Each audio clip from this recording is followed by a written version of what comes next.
world Harry Potter grew up in. There's a special name for humans who can't do magic, muggles. When Harry Potter was a child, Harry Potter's parents were murdered by Voldemort. This will be revealed in a later episode. At this point, Harry was able to defeat Voldemort with a single force. Growing up in the stairwell of his great-aunt's house. He was woken up early in the morning to make breakfast. Even when his cousin woke up, he had to run up the stairs and vibrate. Harry Potter. Harry Potter was always the servant who was called around. Even during the holidays, cousin was the one who got all the presents. He didn't even get a single blessing of his own. It was only when something happened.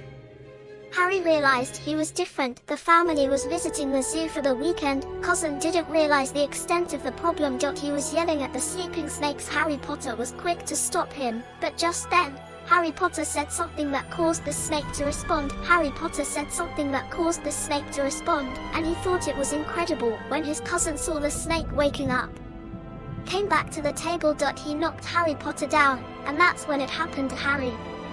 Potter gave an angry look. The glass miraculously disappeared. Cousin fell headlong into the snake's territory, but the serpent didn't have a murderous streak. He said a quick goodbye to Harry and left for the forest alone when the aggrieved cousin was ready to come out. The shielding glass was miraculously restored to its original condition. This punishment made Harry Potter very angry. His great-aunt looked at Harriet and smiled and seemed to understand everything. When he got home, he locked Harry Potter in the stairwell. The next day, Harry Potter received a new letter. He looked around, and it turned out that one of them was his own. His cousin was furious. He grabbed it and gave it to his dad. He snatched it up and gave it to his father. When he saw the writing on the envelope, the old man's eyes were filled with fear. Then he blocked the mailbox. After that, every day, countless owls would nestle in front of the house, and my great-aunt was very happy every night. In front of Harry Potter to destroy the same envelopes in mass quantities while Harry was still in the dark. The envelopes ended up pouring down the chimney, and the whole house was scattered all over the place. And so, in desperation, my great-aunt chose to move. In the middle of the ocean, the family lived on an uninhabited island. That night. It was 12 o'clock. It was Harry Potter's 11th birthday. There was no party thrown by his parents. So he drew himself a cake on the ground. He made a wish and blew on it. The door outside the house was moving. Harry Potter was so scared, he hid in the corner. His great-aunt came downstairs, trembling with his weapon, and that's when it happened. The door was opened. A 6.66 meter tall monster appeared. The great Harry Potter as a child. He lived on an island. It was Harry Potter's 10th birthday. He was having a lonely birthday. There was a loud banging on the door. Then a 6.66 meter monster came in. Look closely. It was indeed a monster. He went towards his great-aunt. He called his great-aunt an old scoundrel, and with one hand, he bent the muzzle of a hard shotgun. It turns out that back when Harry was a baby, Voldemort came to Harry Potter's house. He killed his parents with his own hands. Only the special power in Harry's body. Voldemort was devastated and lost his mind. Principal Dumbledore came to the Muggle world, when a meow beside him was a little Nina. In the moonlight, it turned into an old hag. It was Professor McGonagall. Considering young Harry's lack of magic, Dumbledore decided to foster Harry in the Muggle world. Harry's only relative, his great-aunt's husband. However, his great-aunt treated Harry like a servant on a daily basis. He would lock him in the dark room. After receiving a letter from Dumbledore's invitation from Hogwarts School of Witchcraft and Wizardry. He tore them up repeatedly. He destroyed them in large batches in front of Harry Potter. Now Professor Hagrid had to come to Harry's door and hand Harry the invitation. And when he opened the envelope and saw the contents of the invitation. It turns out that's why his great-aunt banned the envelope, and his great-aunt hated people with magic. When his sister received an invitation to Hogwarts Academy of Magic, his parents were very proud. Only his great-aunt hated it, especially Harry, who was born after their marriage, and now he's been invited to the same house. That's why he lives on an island, and that's why he lives on an island. Professor Hagrid was very upset. He punished his great-aunt's son, raised his wand and conjured up a little tail, scared the hell out of a few muggles. Harry Potter, beside him, was very angry and felt the magic of magic. But in the Muggle world, Principal Dumbledore would have expelled him for misuse of magic. Hagrid wanted Harry to keep his secret. He took young Harry to Hogwarts School of Witchcraft and Wizardry. At last, the great Harry Potter would go to school. And before he could do so, he'll need to buy school supplies. When Professor Hagrid brought him to Toffard's bar, when everyone first saw it was Harry Potter, they all rolled their eyes. They even came up to say hello. Harry was still in the dark, and then Professor Hagrid led young Harry to a wall, and touched a few points on the wall with his wand. The bricks of the wall miraculously moved, and soon, a door appeared in front of him. Harry's first visit to the Wizarding World's Diagon Alley. He was amazed by the splendor of the place. There were delivery owls of every kind, but everything had to be bought with money. When Harry was worried about money, his parents had everything in place for the rich kid. In the Wizard's Bank at Gringotts, Harry received a large inheritance, and in Warehouse 713, there was a small bundle. Professor Hagrid wanted to keep it for Harry. He agreed. With the money, Harry went to Ollivander's to buy a wand. The shopkeeper smiled as if meeting an old friend. He brought Harry the right wand, and it didn't fit. Harry tossed everything in the store. The shopkeeper was almost frightened. Then he pulled out a special wand. He slowly handed it to Harry. I am a second. Harry's whole body was filled with energy. This wand was something else. It was one of the only two in the world. The other one left Harry with a lightning bolt scar on his forehead. Once the school supplies were purchased, Hagrid had to leave in a hurry. He left behind a train ticket. It said platform 9 and 3 for. Harry was confused. When he looked around, Professor Hagrid had already left. Harry had no choice but to look for him. Then he saw a strange sight. A student ran towards the pillar with his luggage and miraculously disappeared. He made inquiries. This was indeed the platform Harry was looking for. After a short run, Harry managed to get in and saw platform 9 and 3/4. This train will take young Harry to Hogwarts School of Witchcraft and Wizardry. On the train to Hogwarts School of Witchcraft and Wizardry, Ron walked in and sat across from Harry. It was the second time they met. When he heard Harry's name, Ron was dumbfounded. No one in the Wizarding world knew that young Harry had struck the mighty Voldemort so hard, so badly that he was left with a lightning scar. Soon, the two were partners. As a gesture of friendship, Harry Potter, a wealthy young man, pulled out a few magic coins. To buy all the snacks together. Ron's mouse was in charge of the snacks. Outside, Hermione passed by and saw Harry Potter. She was thrilled at first sight. He took out his wand. Harry's eyes were instantly restored, and Ron, beside him, was stunned once again. Soon after, the train arrived at the station. Professor Hagrid greeted the first years with a lamp. Harry and Ron put on their robes and followed. They transferred to a boat and continued on their way. Hogwarts School of Witchcraft and Wizardry is in front of them. When they arrive at Hogwarts, the first years are coming up the stairs for the opening ceremony. Before that, Professor McGonagall will tell the new students how the ceremony works. Students will be assigned to one of 4 colleges, including Gryffindor, College Hufflepuff, House Ravenclaw, and Slytherin. That's when Neville's pet came running out. Ron stood by and snickered. Professor McGonagall introduced the rules and left. Malfoy couldn't help himself. Malfoy couldn't resist, and invited Harry to join him in the mighty Slytherin house. And then Ron laughed. Malfoy laughed at him, and then he laughed back. He rubbed it in his face. Then he extended a friendly invitation. Harry turned him down. The ceremony was about to begin. The new students were arriving. The roof has been enchanted with sky magic. In front of them was a magical hat. It's called the Hat of the Houses. He will assign the new students to their designated houses. First up on stage was Hermione. After much deliberation, Hermione was assigned to Gryffindor. Dumbledore clapped and applauded. Malfoy, on the other hand, couldn't believe it. He was assigned to Slytherin before he even put on his hat. Obviously it had something to do with his family background. That's when Snape stared at Harry Potter. His lightning scar was painfully visible. When it was Ron Guapi's turn, he stepped forward, trembling. Luckily for him, he was in Gryffindor. When it was Harry Potter's turn, even Headmaster Dumbledore couldn't sit still. Everyone was looking forward to Harry's fate. It's a matter of fact. It's a matter of fact. It's a matter of fact. It's a matter of fact. They thought he was a marvelous skeleton, and that he was a man of great talent. Harry was determined not to go Slytherin. He was eventually placed in Gryffindor. Just as he'd hoped, Dumbledore stood up to announce the opening night party.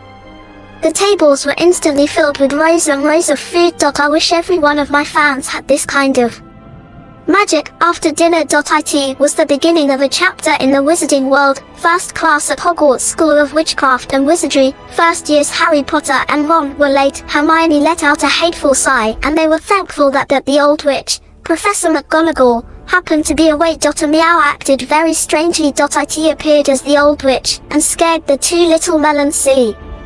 Professor McGonagall was still very generous. After a good-natured lecture, the class began. Professor Snape, on the other hand, was not so nice. There was no magic in his classroom. Students like Harry, who were apparently not listening. Snape crossed his arms in frustration, and asked Harry a triple question on potion making. Harry was speechless. Hermione, the schoolteacher beside him, tried to help Harry out. Malfoy smiles knowingly. Harry Potter wasn't very good at the specialized subjects. Hands-on lessons were his forte. I am Professor Hodge's first flying lesson. Professor Hodge's first flying lesson. Students mastered the art of magically making a broomstick float. Hermione, beside her, was horrified. Malfoy, not to be outdone. Malfoy was no slouch. Hermione struggled to master the basics. Hermione barely mastered the basics. Ron was in an unfriendly mood the second his broomstick hit him, and then Neville's broomstick was not to be outdone. Neville's broom was not to be outdone. It made him the hottest guy in the house, and then he hit it too hard, and Neville was sent flying in the air. His swinging around uncontrollably, and then, after passing through the crowd. He turned right and climbed higher. He was stopped by a sharpshooter. It's not over yet. The cloak is tearing away. Neville fell to the ground and broke his bones. Professor Hodge took him to the hospital. Malfoy picked up Neville's memory ball from the floor. And tried to play with Neville while he was at it. Harry demanded that he return it, but he refused. He got on his broomstick and flew high above the ground, turned around and told Harry to come and get it if he could. Harry didn't take kindly to that. Even when Crane tried to stop him, Harry was still breaking the rules of the classroom. But Malfoy had inherited his father's cunning. Malfoy, who had inherited his father's cunning, was less likely to keep his word and let Harry take it as he saw fit. Harry unlocked his speed skill. Just as the memory ball dropped, Harry turned up the speed and galloped past it. The old witch's office was right in front of him. A moment's head start. Harry managed to get to the memory ball just in time. The witch saw it coming. It was as if he was planning something. In his first flying lesson in the first year, Harry Potter mastered his flying skills.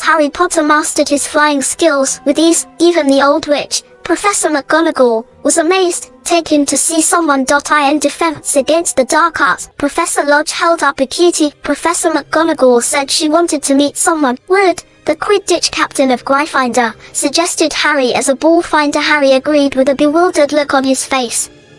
Hermione and Ron were envious when they heard the news. After all, his father, James Potter,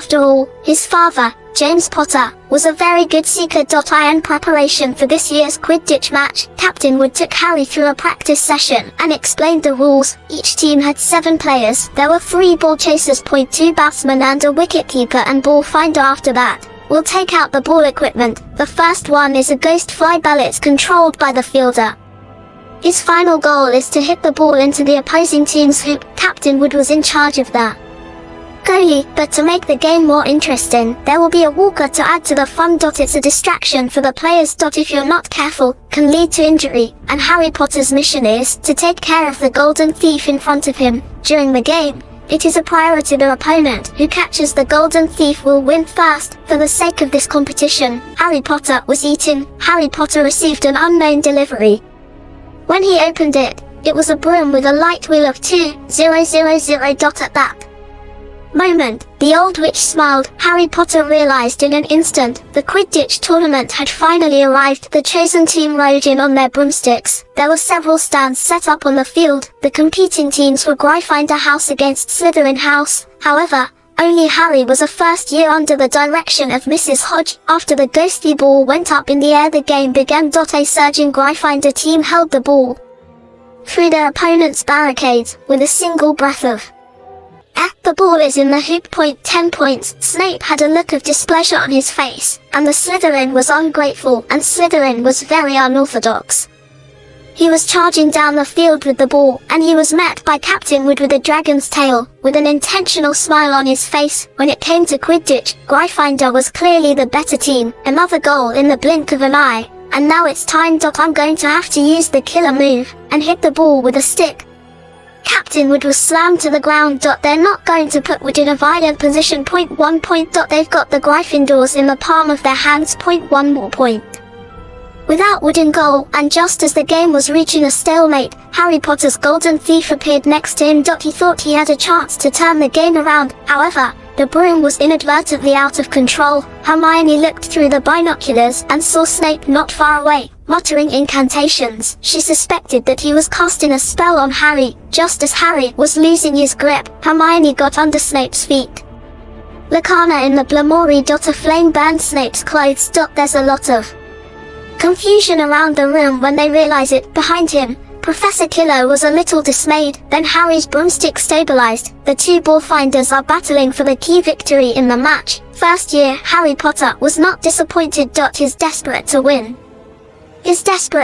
Slowly standing on his broom, reaching out to grab it. He falls to the ground without looking, feeling pregnant in his stomach, and threw up the golden thief. According to the rules of the competition, Gryffindor added 150 points. He won the tournament outright. After leaving the tournament grounds, Harry and Hermione approached Hagrid. They said that during the match, when Harry was out of control during the match, he saw Snape chanting a spell with his own eyes. Hagrid dismissed their claims at once. He also overheard a message from a little cutie named Fluff in the 3rd floor of the Forbidden Zone. Harry and his friends were curious. Harry Potter and his friends were discussing Harry Potter, and the others were discussing about what Hagrid had told them about the three-headed monster. When the stairs began to maneuver in a devilish fashion, It stopped right at the door to the 3rd floor lockdown. Opened the door. The inside was very spooky, and then a meow came in. It was the janitor. Gulps in a panic. They ran deeper into the building, unaware of the danger that was approaching. Unfortunately, the door was locked. Hermione's schoolteacher pulled them apart. Miraculously, the door opened. They were able to escape, but the next moment, in the darkness, a little cutie pie was sleeping soundly. Smells the smell of humans around her. It raised its head a few feet. The three of them fled in fear, with every ounce of their strength. To closed the barricaded door. After witnessing the danger firsthand, they began to discuss it. Hermione saw right through it. She thought the three-headed monster was guarding something, but she couldn't put her finger on it. The next day in magic class, Professor Freeway taught us all the magic of floating. A little shake, and a quick shake, and then the magic phrase, "We got him, little old, we got him, little old suck."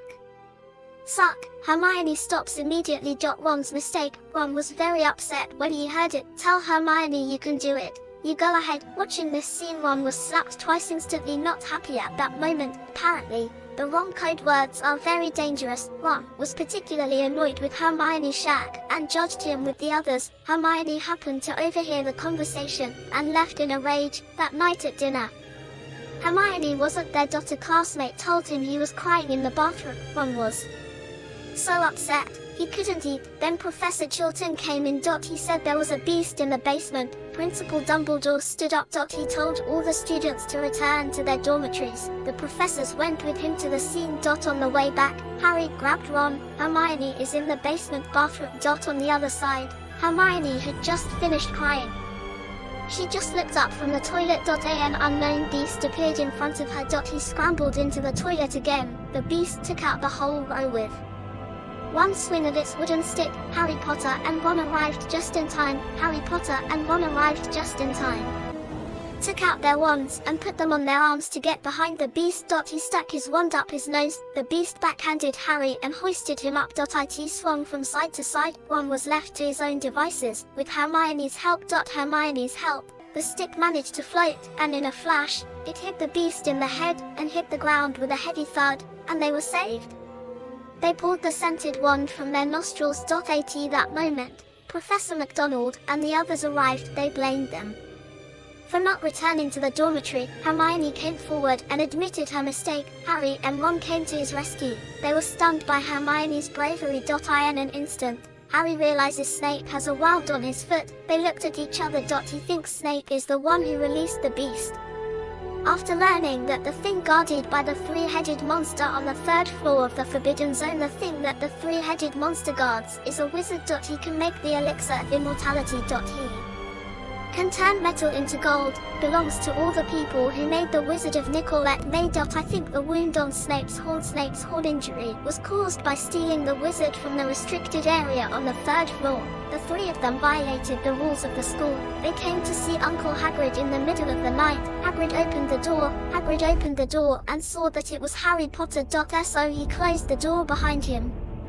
When he heard that the Sorcerer's Stone had invited them in, Harry emphasized again that Snape was going to steal the stone. Hagrid explained in a firm voice that Snape was the one who was supposed to be guarding the Sorcerer's Stone. He wouldn't steal it. Then he produced an egg that had been incubated in boiling water. An egg that a stranger had forced upon him. And the next moment, a Norwegian ridgeback dragon named Norbert.